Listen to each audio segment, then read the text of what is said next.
Good morning, BCF Church. Welcome back to our series, Tighten the Knot. We're talking about how to tighten the most important relationship, the relationship between us and our spouse. And for the past few weeks, we've been talking about fun things, like learning our 5 love languages. We've talked about tough things, like how to fight well. We've talked about painful things, like dealing with adultery and divorce and remarriage and blended families. And then last week, Pastor Rich spoke to our singles, how to tighten your relationship, that most important relationship, your relationship with God. Now, we've also been promoting a marriage conference on South Padre Island called the Weekend to Remember. That is coming up November 11th through the 13th. That's a Friday evening through a Sunday morning. And as of this week, 30 couples have registered to go. That's 60 of you saying, I want to invest in my marriage. We are going to have an entire BCF section there at Weekend to Remember. I'm going to be there. I'd love to see you there too. We're going to put a QR code right up here on the screen, and you can scan it with your smartphone and use our church code, BCF Church, to get $100 off your registration. I'd love to see you there. Today, we have something really exciting for you. A couple of weeks ago, I asked you to send in your marriage questions. And today, my wife and I are hosting a panel of married couples to answer your most common questions about love, marriage, and relationships. Please welcome our panel right now.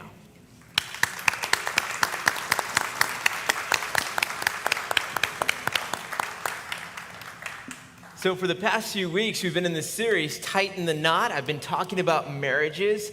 And I realized this week, I did not show any pictures of my wife for the entire series. So in case you're wondering, she exists. She is a real person. This is my wife, Gianna. We've been married for 13 years this August. And you want to tell them a little bit about our family? Yes, we're officially teenagers, 13 years, so please pray for us.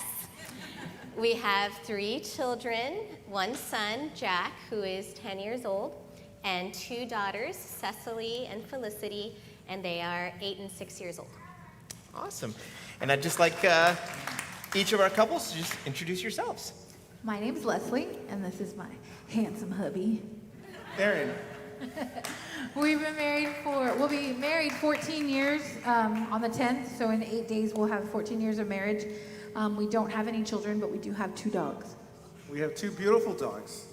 Fur babies. Fur babies. I have a black lab named Layla. She's 80 pounds and she thinks she belongs in your lap. And we have a pug. And his name is Jeffrey Charles, but he's small.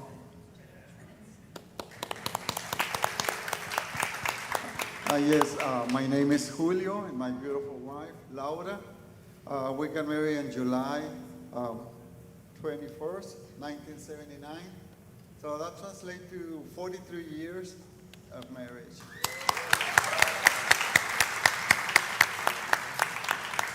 We have 4 children.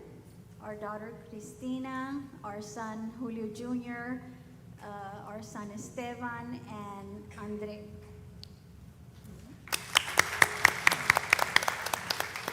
I'm Mary Sullivan, and I'm married to this handsome guy.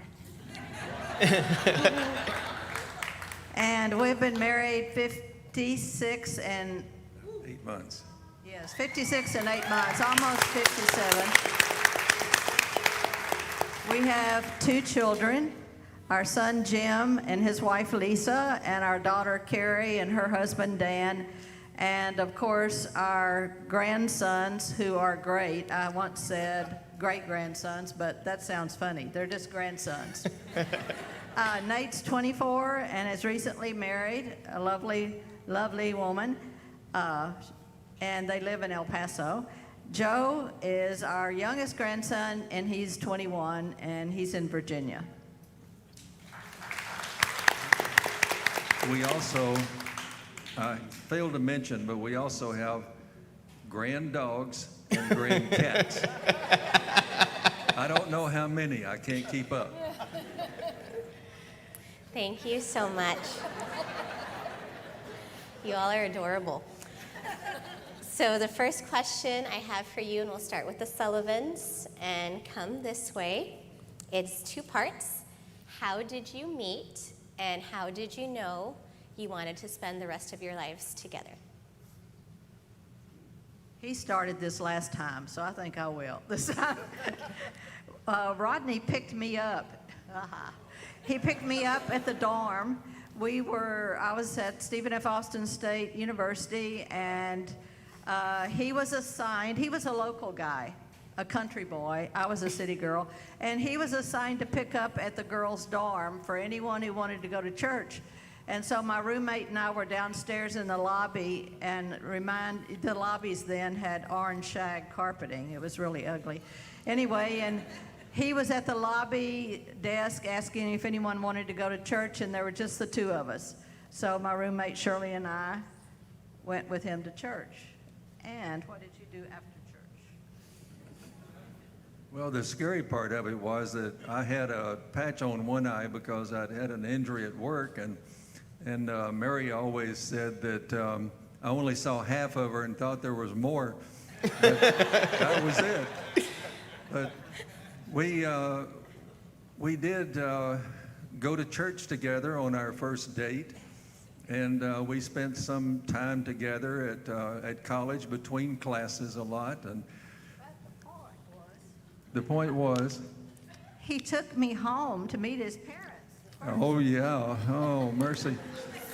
Yeah, when I picked them up at the dorm and after church, I said, well, what, y'all just come on and have lunch with us. And all my mother had to do was, add a little bit more soup. But we went home, and I introduced Mary to my parents, and that's the first time they had met them. I had met her on the same day, and so it was an exciting time. Fast worker.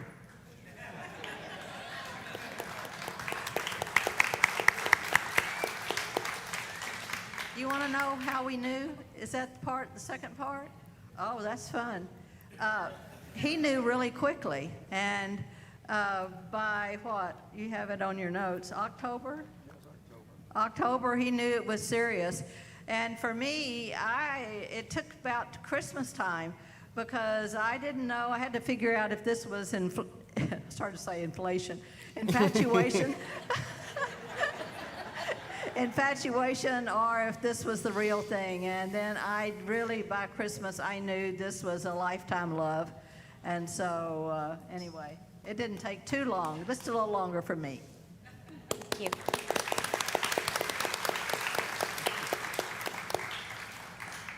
Julio and I met in high school, so I married my high school sweetheart. And we knew we wanted to get married right after graduating high school, and it's been a love story for us ever since. Yes, I remember seeing this beautiful girl with black hair, and since that moment I knew I was going to spend the rest of my life with her. And thank God, God granted us that, because my prayer has always been that my love for her will increase with time, and it's been going like that all this time. Thank you.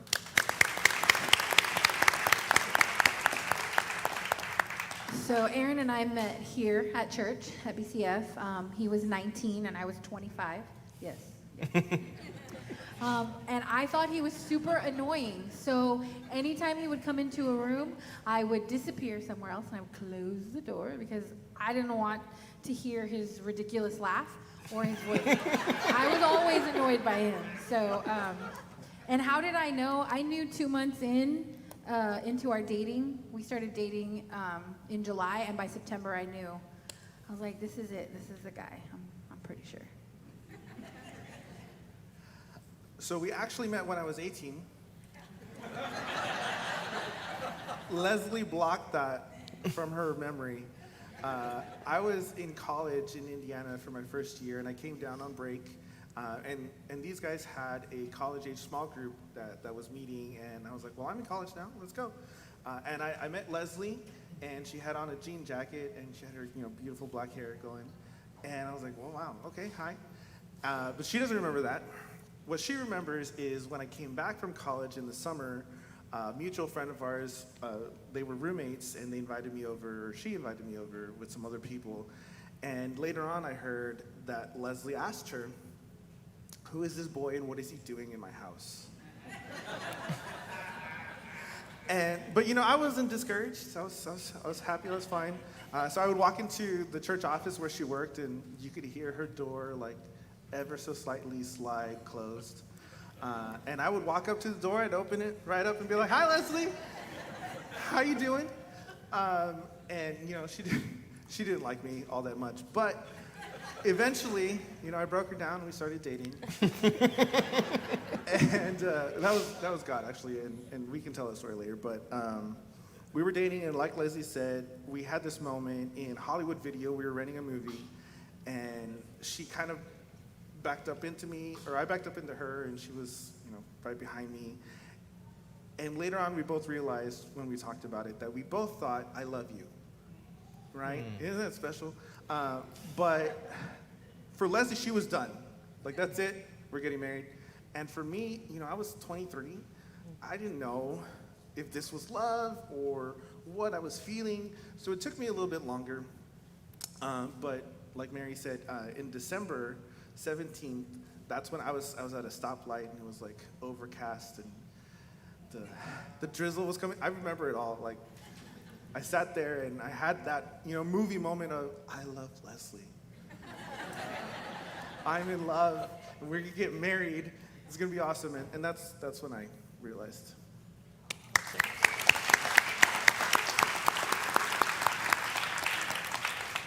This next question is for Rodney and Mary. What are some fun activities you do together? Well, we used to do and still do many things together that are fun. Some of them are fun on the surface, and they're really, well, anyway. We used to like to travel to national parks and state parks, and we would camp out in tents and things like that with the kids. And we still continued that after our children had gone off to school, and, and they weren't around anymore. So we did those types of things. We traveled. We decided we wanted to go to Hawaii. We wanted to go to the Northwest and see some of the national parks that were up there. And those were exciting times for us. He quit so soon. Oh. Anyway, camping and birding, and he's gotten me into birding, by the way. He's the professional, I'm the amateur. And let's see what else we have. Visiting relatives, staying in cabins, and enjoying nature. We're not city folks. We fly into these big towns, and then we exit very quickly to see the state. Spontaneous trips to the beach, lunch dates, Friday night trips to Walmart. That's our really big one. And our really good dates are the trips to get a 99-cent Frosty and 2 spoons, and we set out in the parking lot in the most scenic place we can find. And we've also discovered Freddie's Mini Sundaes. So, folks, there's cheap dates out there.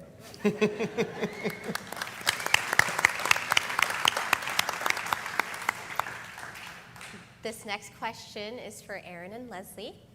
What are some activities you two enjoy that help you connect more deeply with each other? So we found that weekly date nights help us, and they work for us.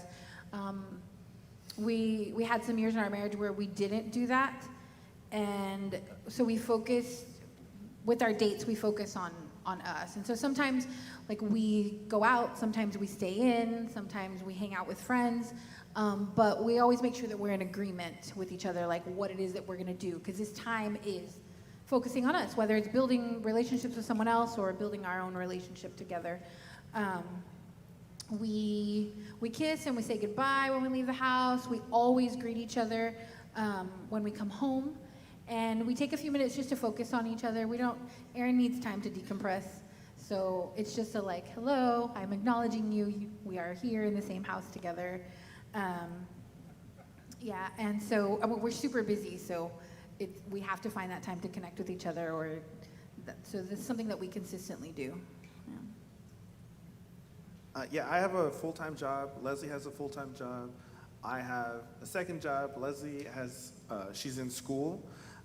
And then she runs a business where she makes all these earrings, and I help her with that. We take care of our her mom, my mother-in-law. I call her mom. So we've got full plates, right? And life happens, stuff happens, and the biggest thing is just communicating, like, hey, this is the plan for the week. This is what we're doing, and this thing is happening because life happens, and maybe Thursday night, which is our normal date night, we can't do it, or we have to do something else. Well, we'll move it to Wednesday, or we'll move it to Saturday. We'll make that a priority and still keep it on the schedule. You know, that's something that we purpose to do, to tighten the knot. Awesome.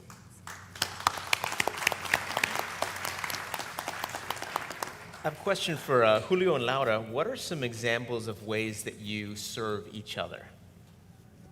Well, for the most part, we are a serving couple. We like to do things for each other. But I think the biggest test for serving each other came when I got injured. It's been almost 3 months ago. And I'm going to let him tell you what he had to do to serve me during this difficult time. Yes, I mean, for the most part, we serve each other. I mean, it's easy when do this, do that, but on the injury she had on the broken patella, she has an immobilized leg. She couldn't do anything. I mean, I had to help her dress, take a shower, take him to the restroom, everything. I had to do everything, and for whatever I took for granted, like grocery shopping, doing the laundry, cleaning the house, I had to do everything myself. And I found out how hard it is to do all those things. And so I was praying and giving thanks to God for all of that.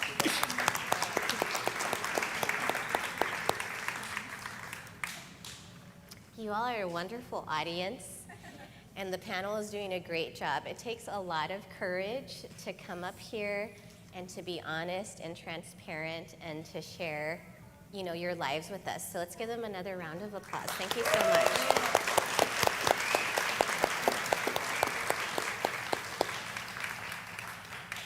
So this question, we'd like to hear from everyone, starting with Aaron and Leslie.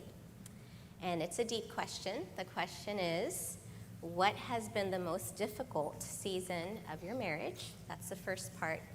And the second part is, how did you get through it?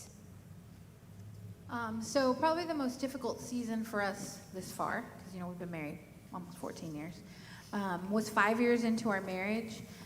Aaron had been the Celebrate Recovery director for just a few months, and he had to step down from being that director because he wasn't taking care of his mental or his spiritual health, so he was really struggling. And he went from working in full-time ministry to working at Best Buy, and that changed our lives. We didn't get to see each other as often. Instead of having a schedule where we got to see each other, he was working really weird hours and coming home really late or going in really early, and so it was really difficult on our marriage. And it was hard, and there were days I thought for sure that our marriage would end. I felt like the person I was with wasn't the same person that I had married. And but Celebrate Recovery has really helped us a lot. It's given us the tools. And I learned there that, first of all, I didn't have to do it alone, and so we had people in our lives who were encouraging us during that time. Also, long before the time even came, we had decided that we weren't going to throw the word divorce around. We didn't use that word. Even in our little petty fights, we just never said it around each other, because we jokingly say that the only way out of our marriage is going to be in a body bag. So, but we made that decision early on, and so I'm glad that we got to have that discussion, and so, yeah. And that was a really hard time. We'd only been married 5 years, and And I was struggling with sexual addiction. I was later on diagnosed with depression. And I had to make a choice, not to let these sad things get in the way of what God wanted for my life, what God wanted for our lives. And it took some time, but I started to work on myself.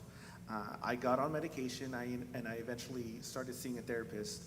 And really, the rough part of it wasn't so much that, it was after I learned how to deal with my feelings and how to express my feelings, because that was the struggle that I took into our marriage.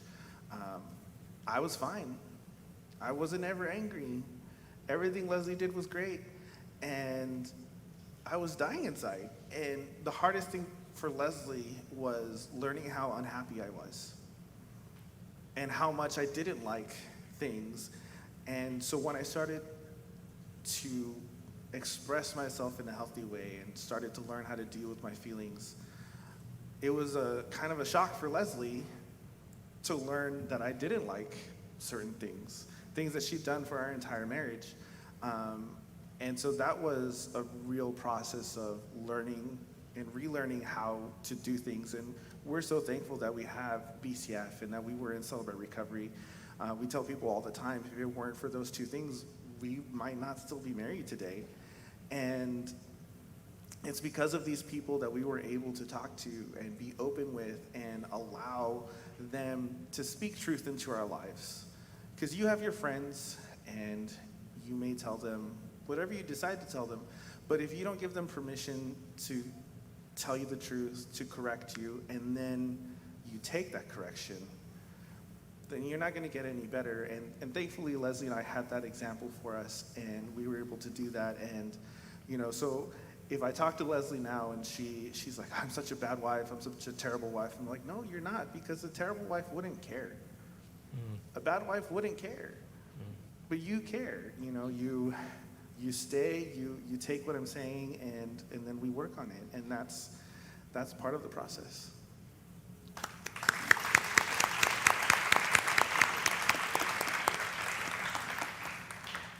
I guess with us, we struggle with communication. And I know I blame myself because I'm very quiet. I've been learning to communicate with my wife better. I'm just going to give you an example. One time, I think I was close to 50. I stopped at a Suzuki motorcycle. I said, I'm going to get one of these. And I didn't even inform my wife. And I didn't even know how to drive one. They took the motorcycle to my house.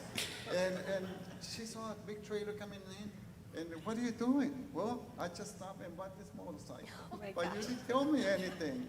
And we had a big discussion, and our kids came in, and Dad, you don't even know you're going to kill yourself. You don't have a license to drive a motorcycle. Well, I didn't know I need one, so I just bought it. And so that's the kind of a problem we had with communication. But let me tell you, we're working on it real good now. I inform everything. I know I take decisions, but I need to let her know and be part of the decisions because we're a team. And we need to work things together. So don't do these things. Don't buy a $6,000, $7,000 motorcycle, and then you don't know even how to drive that. Yes, communication has been one of our hardest seasons for us. And we didn't seek counseling, but we did research tools so we could get help with that. We also got advice from close friends. And so that has helped us a lot because, like he says, he is kind of quiet. And he's kind of quiet, but when he gets into talking to someone about fishing, then you're not going to stop him. He can go on and on and on and on. But thank God we're working through these issues. Yes.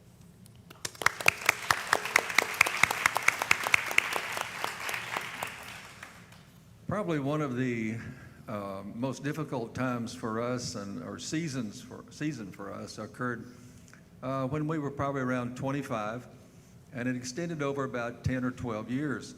So it wasn't a thing that, that was fast and furious and it's over.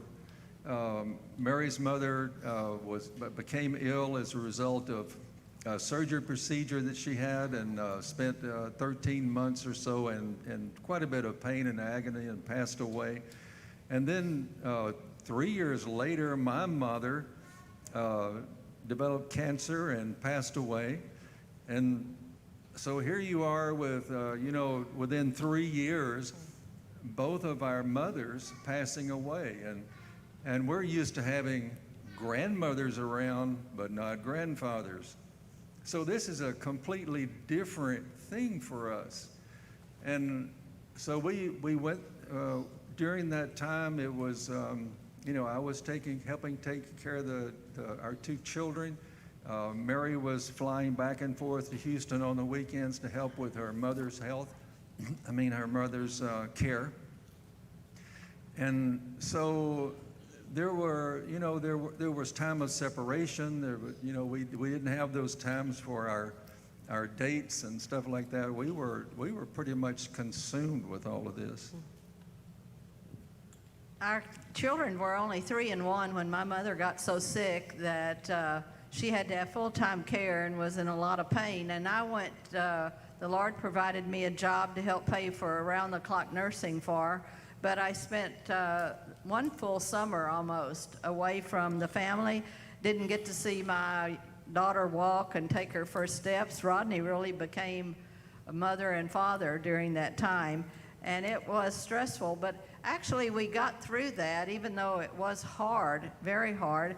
But it was about 5 years later that the result of that really got to me. I began to think, well, if this could happen to my mother, then it could happen to me. And I went through a period of anxiety and fear that eventually developed into depression. In the late 70s, there wasn't a lot of medication that was prescribed. There wasn't much help. And people didn't talk about it. People today are very open, and I think that's very healthy. But when I did, it was something you kept quiet. If you're a Christian, you shouldn't be going through that. But I did go to Christian counseling. I am so grateful for that over a long period of time. I listened to Christian tapes. I even had that little belt that you attached, and we had cassette tapes. That's really old-fashioned, y'all. Cassette tapes. I had that on when I was cooking in the kitchen, listening to tapes. I taped scriptures to the windows. I carried scriptures in my purse to get me through times. I didn't sleep well, but when I couldn't sleep, I journaled. I read the Psalms. All of those things together, I think, guided me through those times. And by the way, one of the hardest things was just continuing to do what I needed to every day and not to give up. I just kept teaching. I kept doing what I had to do, even though I was miserable inside. But the big breakthrough came when Rodney started praying over me. I can tell you that it didn't happen overnight, but it really did make a big impression and a healing that started to take place. He still does that. Even this last week, he told me I'd been hurting, and he said, I prayed for you over you during the night. You were asleep, and you didn't know it, but it does help. And by the way, healing never comes overnight, very seldom, and it takes a process. So be patient with your spouse. Be patient with yourself. So that's what I could encourage you to do.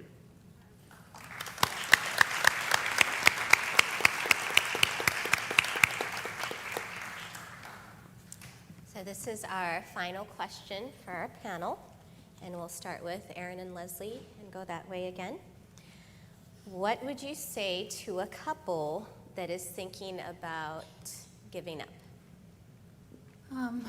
Well, don't give up. Don't give up, right? I know that's easier said than done.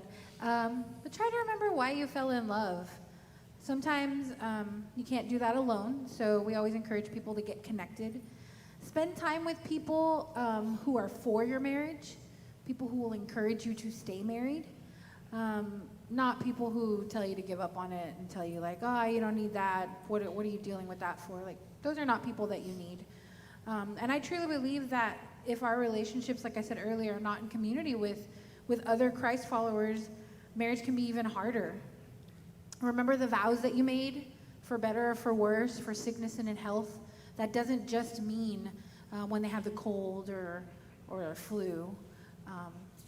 It means it means when he's got, it doesn't just mean like when he's got his dream job. It also means when he's got the job that makes him miserable, and it means walking through mental health issues and dealing with that kind of stuff. Marriage is hard. And you're gonna have rough days. You're gonna have rough weeks. You're gonna have maybe even rough years. We endured a couple of years of really hard times, but later on you'll be able to look back and see that it was worth it. I don't think that God made marriage to be easy. We're two very imperfect people who come together. Doesn't matter how much work you've done on yourself, even at that point, you still have to work through life together. And I think that's why we make vows, to be reminded that we're in it for the long haul. And the only way out is in a body bag. I think it's easy to forget that marriage is difficult. I think we get so caught up in the fantasy of TV shows and movies where the couples just fit together and everything's easy. And if you struggle, well, it's resolved in an hour, right? And that's not real life. That's not how it goes. We are going to struggle. And that's fine. There's nothing wrong with that. Your marriage, your relationship isn't broken because you fight. Your marriage or relationship isn't unhealthy because you struggle. It's when you give up that it becomes unhealthy. It's when you give up that we fail in what we promised we would do. Because you chose your husband for a reason, you chose your wife for a reason. And it takes effort. Like Leslie said, we're not perfect. We don't always just fit together. We disagree and we fight and we argue, but you involve other people, you involve God, and you reconcile. You get over the fight. You don't ignore it. You talk about it for what it was, and you deal with it together, and then you move forward. And that's how you just have to keep going, because this is a process. We're not going to be perfect here, and it's choosing to remember that your spouse is not your enemy, like Pastor Bo talked about in this series. Leslie's not my enemy. She's my wife. She's my best friend. And that's where I need to come from when I'm struggling with her, when she's being difficult.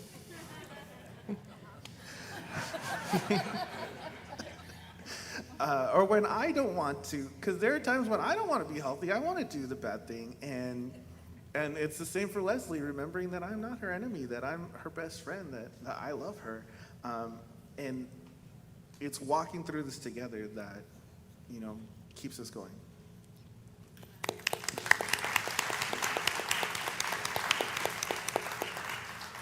I always mention Luke 5:5, when Jesus told the fishermen to throw the net one more time. So God is telling you to throw the net one more time so he can work miracles in your marriage. So that's the way I see it. God is going to work with you, but you've got to give a chance to God to give you that miracle that you need in your marriage. Yes, and not to give up so quickly. Look for tools, research for tools. If you can't go to counseling or you don't want to go to counseling, there are tools out there that you can find. Find someone that you can talk to. Don't try to do it alone, because if you do it alone, it's not going to happen. You're not going to succeed. And so that's just what I would say. Don't give up so quickly, and don't try to do it alone.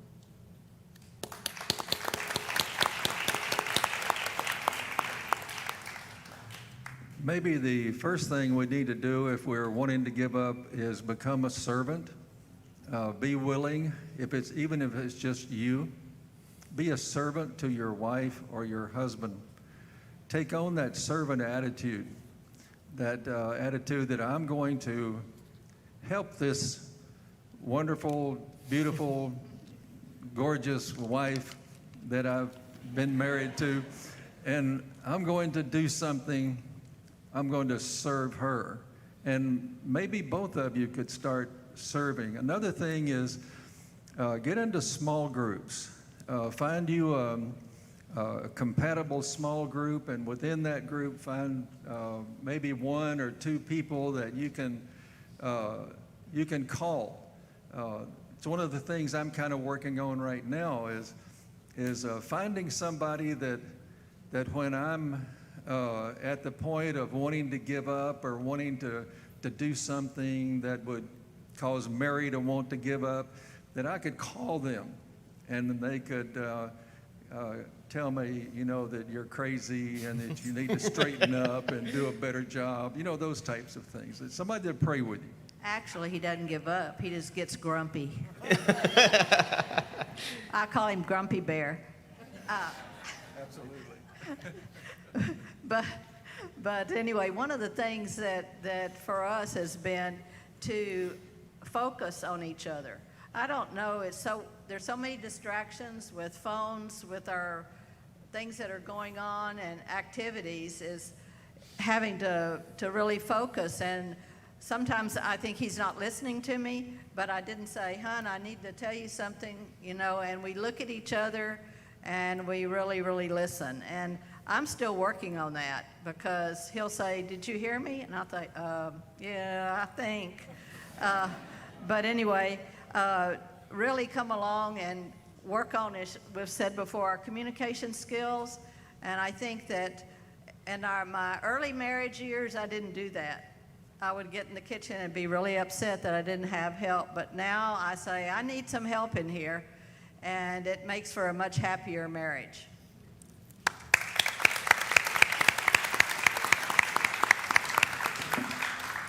Please give our panel another round of applause. Thank you all so much. You can go ahead and be dismissed. Friends, perhaps you have been considering giving up on your marriage. Maybe you feel like, it's just not worth it, or there's just no hope. I want you to know that the same God who raised his son Jesus from the dead, that is the same God that can breathe life into your dead or dying marriage. And maybe you look around the room and you think, well, everyone else has got it all together. And you heard from our couples here today, we are not perfect. We have our struggles, we have our failures, but with God's help, you can get through this. I want to take a moment just right now and to pray with you. Pray to our God who can do miracles. Heavenly Father, thank you for the beautiful picture of unconditional love you have given us in marriage. God, thank you for our friends here today who've just been willing to open up and share, here's what's been going on in our lives. Here's how we are getting through. God, pray that you would surround us with those kind of friends who can encourage us. And Father, I pray you would fill us with your Holy Spirit. God, fill us with that perfect love that doesn't give up. Give us the strength and courage to love each other today. It's in Jesus' name we pray. Amen. When we're done here, our couples some of them will be down here by the stage on the floor. I'll be over there by the door. If you want to talk and pray with them, they will be here. Now, I need to speak to our church family for a moment. If you're our guest here today, you're welcome to listen in, but this is for our church family. I invite you to listen in and see here's how we deal with things together as a family. This week, we were unable to pay all of our church staff. I want you to know we made all our obligations, we paid all our bills, we gave to all of our missionaries, and I also did ask that I be paid last. And I'm just coming before you humbly to ask, I know in this economic season, things have been tough, maybe things have been tight, but if you are able to give, and God puts it on your heart to give, would you please give? This is not for our guests, this is just for our church family. Here's what Jesus said. Give and you will receive. Your gift will return to you in full, pressed down, shaken together to make room for more, running over and poured into your lap. The amount you give will determine the amount you get back. So it's an act of faith. And that's not just getting back money. Sometimes we give and we get back joy, and we get back peace, and we get back restored relationships, or sometimes it's just God making our stuff last longer than it should. It's an act of faith to say, God, I will trust you and give. And you can give today through your offering envelope. You can give online at bcfchurch.com/give, or you can even give through your Church Center app. But in a moment, our ushers will pass the baskets. We're going to sing another song together. And if God puts it on your heart, I'm not putting pressure. I'm not going to come to you later and say, hey, did you give today? But if God puts it on your heart, would you be willing to give? During this next song, take some time and talk with God about this. And also take some time to say, God, I will not give up on this most important relationship in my life, my relationship with my husband or my wife. Let's do that now.